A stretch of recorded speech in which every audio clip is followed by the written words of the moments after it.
Question number 15 जो है ये पेपर पॉइंट ऑफ व्यू से एक इम्पोर्टेंट क्वेश्चन है और इस तरह के क्वेश्चन बाद के एक्सरसाइज में जो ज्योमेट्रिक मीन हम डिस्कस करेंगे और हार्मोनिक मीन डिस्कस करेंगे तो इसमें भी बिल्कुल इसी तरह से क्वेश्चन होंगे कि पार्वर्ट वैल्यू ऑफ n, ठीक है, this is the arithmetic mean between A and B, और इसमें फिर कहेंगे कि geometric mean between A and B, और हार्मोनिक मीन में यहाँ पे कहेगा कि हार्मोनिक मीन। यहाँ पे अब हम इसको एरिथमेटिक मीन के लिए सॉल्व कर रहे हैं। इससे हम n की जो वैल्यू है वो मालूम करते हैं। n की जो वैल्यू है वो हम यहाँ से वो फाइंड करते हैं कि n की किस वैल्यू के लिए ये एरिथमेटिक मीन होगा बिटवीन a एंड b, ठीक है। इसका मतलब ये है कि n की जगह हम क्या पुट करें कि ये a plus B divided by 2 बन जाए, ठीक है। तो ये तो हमें गिवन है कि arithmetic mean between a and b is a power n plus 1 plus b power n plus 1 divided by a power n plus b power n, और ये हम जानते हैं पहले से कि एरिथमेटिक मीन जो है वो a एंड b के दरमियान a plus B divided by 2 होता है।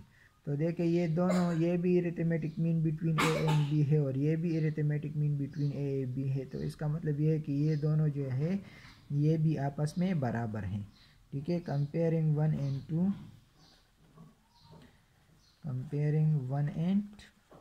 ठीक है। तो इसका मतलब ये है कि जो a power n plus 1 plus b power n plus 1 divided by a power n plus b power n है, ये बराबर है a plus b divided by 2 के, क्योंकि ये दोनों क्या है, ये arithmetic mean between a and b है। तो बाई क्रॉस मल्टीप्लिकेशन इन दोनों को, बाई क्रॉस मल्टीप्लिकेशन ये 2 इसके साथ मल्टीप्लाई करें, 2 into a power n plus 1 plus b power n plus 1 is equal to, और ये दोनों जो है ये भी आपस में मल्टीप्लाई करें a power n plus b power n, ठीक है। तो ये हो जाएगा हमारे पास 2 into A power n plus 1, और ये इसके साथ भी मल्टीप्लाई करें 2 into B power n plus 1, ठीक है। अच्छा, और इस तरफ देखें, जब इस a को हम इसके साथ मल्टीप्लाई करेंगे तो दोनों के बेसिस चूँकि सेम है तो इसलिए जब मल्टीप्लाई होंगे तो इसके पावर ऐड होंगे, प्लस होंगे, तो ये a पावर n प्लस 1 हो जाएगा। ये जब इसके साथ मल्टीप्लाई करेंगे तो a b पावर n, इसी तरह से इन दोनों को मल्टीप्लाई करेंगे तो b a पावर n। अब इन दोनों को जब मल्टीप्लाई करेंगे तो इनके बेसिस सेम है तो पावर ऐड होंगे, b पावर n प्लस 1 होगा, ठीक है।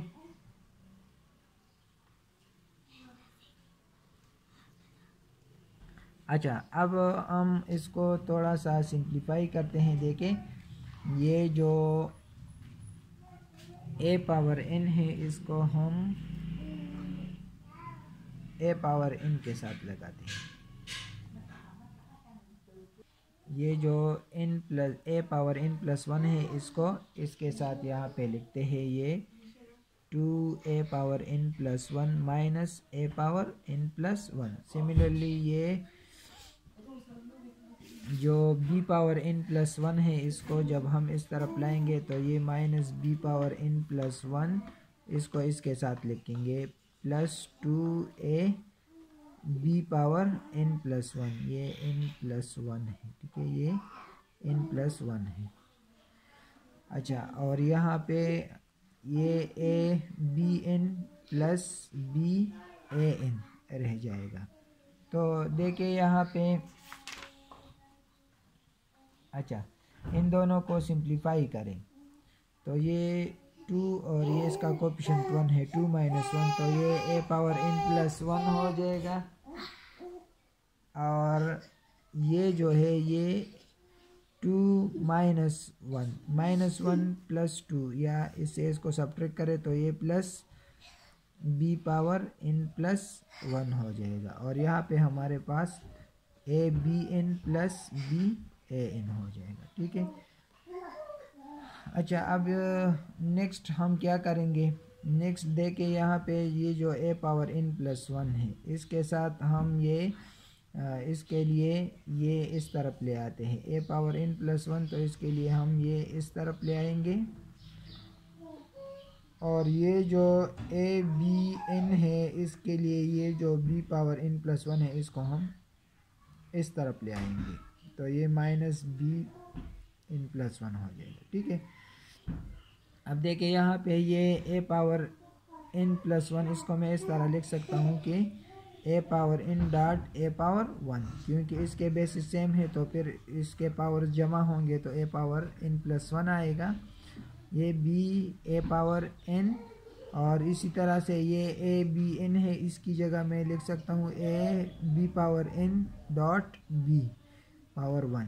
ठीक है, अब यहाँ से ए पावर n देके यहाँ इन दोनों में ए पावर n जो है ये कॉमन है, so we take common A power n from here we get a minus B. ठीक है, सिमिलरली देखे यहाँ पे जो b पावर n है वो इसमें कॉमन है, तो जब इसको हम कॉमन करेंगे b पावर n को तो ये हो जाएगा a और यहाँ पे माइनस b। ठीक है, अब देखिए दोनों तरफ a माइनस बी है तो हम डिवाइड करते हैं दोनों तरफ को, divide both side by a minus B. ठीक है, दोनों साइड को डिवाइड करेंगे तो ये कैंसिल हो जाएंगे, ये दोनों कैंसिल हो जाएंगे, तो यहाँ पे हमारे पास a power n is equal to b power n होगा।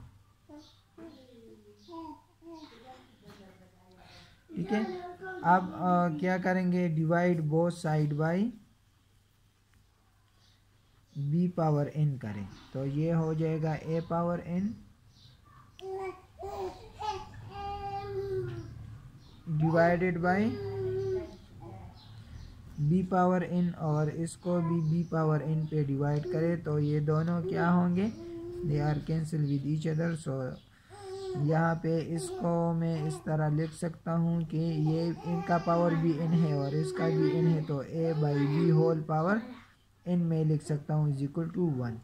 अब हम जानते हैं कि किसी भी चीज़ का पावर 0 हो तो वो 1 के बराबर होगा, x पावर 0, y पावर 0। ठीक है, तो 100 पावर 0, जिस चीज़ का भी पावर 0 होता है वो 1 के बराबर होता है, तो इस 1 की जगह मैं a by B whole power 0 लिख सकता हूँ कि ये भी 1 के बराबर है। ठीक है, तो ये a by B whole power n is equal to a by B whole power 0, क्योंकि यहाँ पे हमें a बाई बी की ज़रूरत है। अब देखिए दोनों तरफ बेसिस सेम है तो इसका मतलब ये होगा कि इसके पावर भी क्या होंगे, ये सेम होंगे।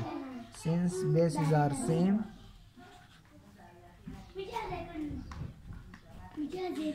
bases are same, therefore power must be same। तो इसका मतलब ये है कि इसके जो बेसिस सेम है इन दोनों के, ठीक है, तो इसके पावर भी सेम होंगे, n इज इक्वल टू 0। तो ये हमने मालूम किया।